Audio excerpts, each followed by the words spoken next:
민주당 지도부의 호남 출신이 배제되는 사상 초유의 상황 속에 이 무소속 안철수 의원의 호남구애가 가속화되고 있습니다. 민주당의 향후 전망에 대해 임내현 민주당 의원과 함께 자세히 이야기 나눠보도록 하겠습니다. 안녕하세요. 네, 안녕하십니까. 네. 광주 북을 임내현 의원입니다. 네. 예. 아직 그 초선 의원 티가 좀 나시네요. 예, 뭐 그건 어쩔 수 없겠죠. 네. 예, 이번에 그 광주 민주화 운동 기념식 참석하셨죠? 예, 했습니다. 예. 아무래도 좀 이물리한 행진곡 그 노래 때문에 예. 그 논란 때문에 좀 반쪽 행사로 그쳐서 너무나 아쉽다 그런 평가가 많은데 직접 현장에서는 어떻게 느끼셨어요? 예, 박근혜 정부의 그 대응에 상당히 안타깝게 생각을 합니다. 30여 년간 불려진 이 노래를 공식 기념곡으로 지정해서 함께 불렀더라면 좋았을 것을 네. 또 대통령께서 5년 만에 참석을 하고요.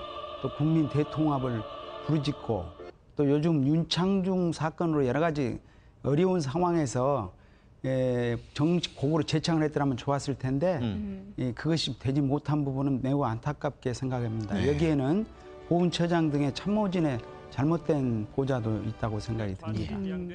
뭐 국가보훈처도 뭔가 독단적인 결정을 하기는 했지만 그래도 여론에서는 또 한편으로 민주당이나 지역 출신 의원들이 좀 미온적으로 대처한 것 같다는 평가도 있는데 그 부분은 우리는 어떻게 보세요? 강력히 또 지속적으로 요망을 했고 일부 단체에서는 5월 15일 정오까지 그걸 해주지 않으면 참석하지 않겠다고 분명한 경고를 했습니다. 네. 그런데 정부 당국에서 미온적인 조치를 취한 것이죠.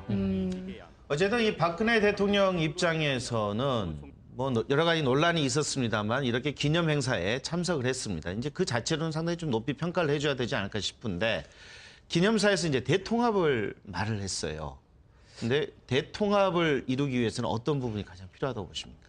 그러니까 이 부분에 관해서도 뭐 참석하고 또 합창 형식이긴 하지만 시민들이 자발적으로 제창할 때 같이 서주는 등의 것은 의미가 있다고 보겠습니다. 그렇지만은 정식으로 인정을 해줬어야 하는데 그걸 못했고요. 좀 더 과감히 다가갔어야 된다. 그리고 이제 근본적으로는 인사와 예산 등에 있어서 소통하고 대탕평책을 해야 하는데 네. 그와 같이 최근에 정부 인사나 이번 추경 예산을 통해서 봤을 때 전혀 그 약속이 지켜지지 않은 것은 큰 실망을 주고 있습니다. 앞으로라도 그 점을 시정해야 한다고 생각이 듭니다. 네. 최근 좀 일고 있는 5.18 폄훼에 관한 여론은 좀 어떻게 보시는지 궁금해요. 뭐 예를 들어서 북한군이 투입됐다, 뭐 이런 이야기도 있고 폄훼하는 어떤 단어를 좀 지칭해서 쓰기도 하고요. 입에 올리기가 네. 참 뭐하죠? 참으로 안타깝고 참담하기 이를 데 없는 심정입니다. 그러면서 이것이 간헐적으로 나타나고 있는 것에 대해서 지역이나 민주당 중앙에서는 이게 단순한 돌발적인 것이 아니고 역사를 다시 왜곡시키려는 집요한 그러한 공작적 요소가 있지 않는가 보고 이거는 단호히 분쇄돼야 하고 필요한 경우에 지금 법적 대응까지 지금 생각하고 있습니다. 법적 대응이라 하면 좀 어떤 정도의 강수를 생각하시는 거예요? 예를 이제 허위사실 유포에 의한 명예훼손 문제 등을 네. 중앙당 차원이나 또는 광주시 차원에서는 해서 고발까지 지금 검토하고 있습니다. 최근에 이 같은 분위기가 왜 나왔다고 보세요? 사실 그 5.18 같은 경우에 뭐 정부 차원에서도 인정이 되고 했는데 또 세계적으로도 유네스코가 세계 기록유산으로 인정을 했죠. 그런데 이 민주정부 10년 후에 두 번에 걸쳐서 이제 보수 정부가 되면서 이것을 역사를 다시 돌이키려는 그런 불순한 저의가 있지 않는가 그러한 의심이 갑니다. 네. 이것은 그러니까 있을 수 민주당 없는 정부에서 일이죠. 했던 역사는 다소 좀 문제가 있다. 다시 예. 우리식으로 다시 써야 된다. 그렇게 해서 방금 말씀하신 대로 국내적은 물론 세계적으로 인정된 참으로 순수한 민주화 운동을 폄훼하라는 것은 있을 수 없는 일이고 이건 단호히 분쇄돼야 할 것으로 생각됩니다. 네. 민주당이 좀 풀어야 할 숙제들이 안팎으로 참 많다는 생각이 좀 예. 드는데요. 예. 지금 이번에 민주당 지도부에 호남 출신이 배제되지 않았습니까? 어떻게 이쪽 여론을 어떻게 좀 풀어가야 할지, 어떻게 좀 보듬어야 할지 이 부분은 어떻게 고민하고 계세요? 물론 이제 원내 대표가 해서 실패했고 그 전에 당 대표에 두 분이 나가서 세 분이 나가서 실패를 하는 등 또 최고위원도 그렇고요. 예, 네. 예. 뭐 신경민 의원 같은 분은 호남 출신이긴 하지만 지역구가 호남이 아니다 보니까 그렇게 배제된 데 대해서 호남인, 광주 전남인이 다소 서운함을 갖는 건 사실입니다.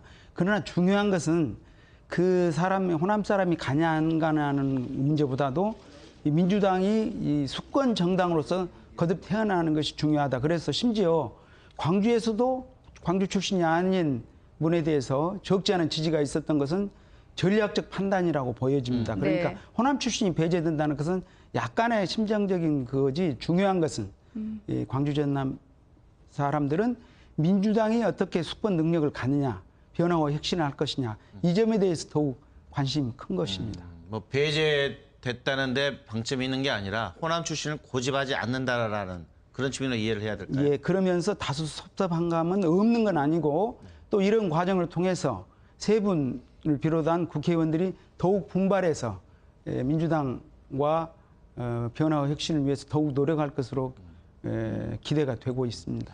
지금 민주당과 사실상이 지금 경쟁 구도를 형성해 가고 있는 게 안철수 의원인데 예. 안철수 의원은 지금 호남 쪽에 대해서 상당히 구애를 아끼지 않고 있습니다. 예, 예.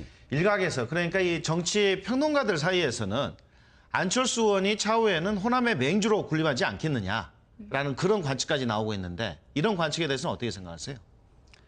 이제 호남인들이 민주당에 대해서 많은 기대를 걸었다가 총선 대선 과정에서 그 절대적 지지가 현실화되지 못하고 그 후에 반성이 미흡하게 되므로 애정어린 그 질책이 강화되다 보니까 안철수 개인을 넘어서 그 안철수 현상에 대한 기대가 큰 것이죠. 그러나 만일에 안철수 씨가 그렇다고 해서 호남에 집착을 해가지고 과거식 그 사람 모으기로 간다면 네. 그것도 기성 정치가 될 수가 있고요. 또 반대로 하나의 이것은 위기라고만 볼 것이 아니고 호남 민주당의 입장에서는 선의의 경쟁을 통해서 새로 거듭날 수 있는 자극제로서 활용할 수도 있다고 생각이 듭니다. 이왕 귀하게 시간 내주셨으니까 마지막 이거 하나만 여쭤볼게요. 예. 호남 쪽 사람들 입장에서는 지금 민주당에는 우리가 마음 줄 만한 그런 지도자가 없다라는 그런 지적도 나오고 있어요. 어떻게 보세요? 이제 그러한 측면도 아까 기대가 컸는데 비해서 거기에 미침이 부족하다는 뜻이거든요. 그런데 아까 말한 대로 적지 않은 수의 중진들이 앞으로 더욱 노력해서 네. 변화와 혁신을 통해서 좀 더 투명하고 소통하고 효율적인 활동을 한다면 이제 다시 신뢰를 회복하고 호남 주민의 민심을 가지고 네. 가는 과정에서 안철수 씨와도 적절한 시대는 다시 또 선의의 경쟁 후에는 연대할 수 있는 기초가 깔릴 수 있다, 그렇게 보여집니다. 어제 있었던 얘기 좀 여쭤볼게요. 네. 어제 노무현 추모제에서 김한길 당대표가 금방 자리를 떴습니다. 멱살까지 잡혔다고 하고요. 이런 상황을 좀 어떻게 보시는지요?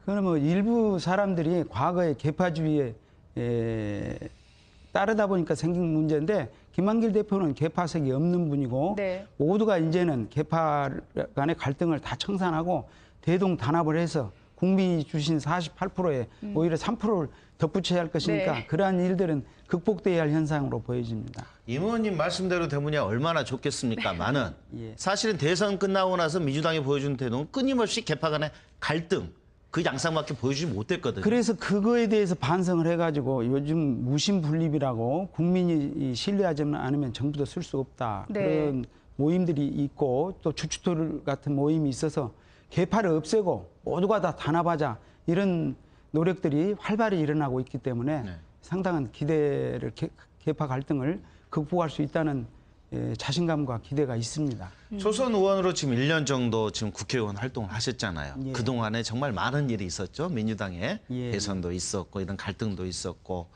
그런데 왜 이렇게 그냥 임 의원님 개인적인 생각으로 왜 이렇게 개파 갈등이 심한지, 그리고 이런 개파 갈등을 넘어설 수 있는 방법은 도대체 뭐라고 보세요? 이제 어떠한 모임이든지 나름대로 그 생각과 취향을 같이 하는 분들이 어느 정도 계파가 있다는 건 인정할 수도 있겠습니다. 그러나 그 공적인 목적을 넘어서는 계파의 이익에 취하는 그런 계파주의, 이런 부분이 과거에 좀 있었는데 최근에 국민으로부터 엄청난 질책을 받고 이걸 극복하는 노력이 크기 때문에 네. 또 안철수 현상 같은 것 때문에 앞으로 극복하는 노력이 결실을 맺을 것으로 판단이 듭니다. 그리고 계파석이 적은 김한길 대표, 전병헌 원내대표 체제가 이걸 앞장서서 하고 많은 의원들과 당직자들이 뒷받침하면 조만간에 그러한 문제점이 매우 약화되리라고 보여집니다. 새로운 신뢰를 얻을 수 있다는 자신감을 가지고 있습니다. 네. 이번에 민주당 보면 을을 위한 정당이라는 예. 말을 내걸었습니다. 좀 어떻게 앞으로 좀 해나가실 생각이고 어떻게 저희가 받아들이면 좋을까요?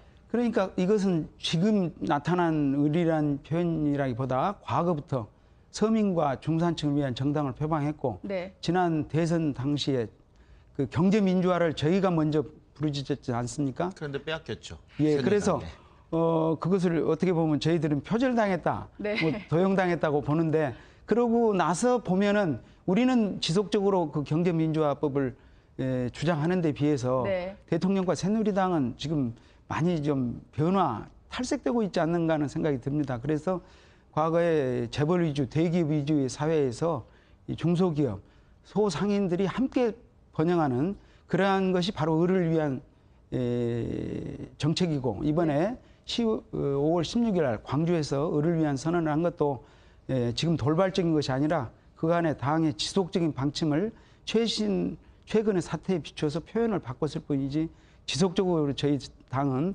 을을 위한 당이었습니다. 알겠습니다. 네, 오늘 의원님 말씀 여기까지 듣도록 하겠습니다. 오늘 감사합니다. 고맙습니다. 예, 고맙습니다.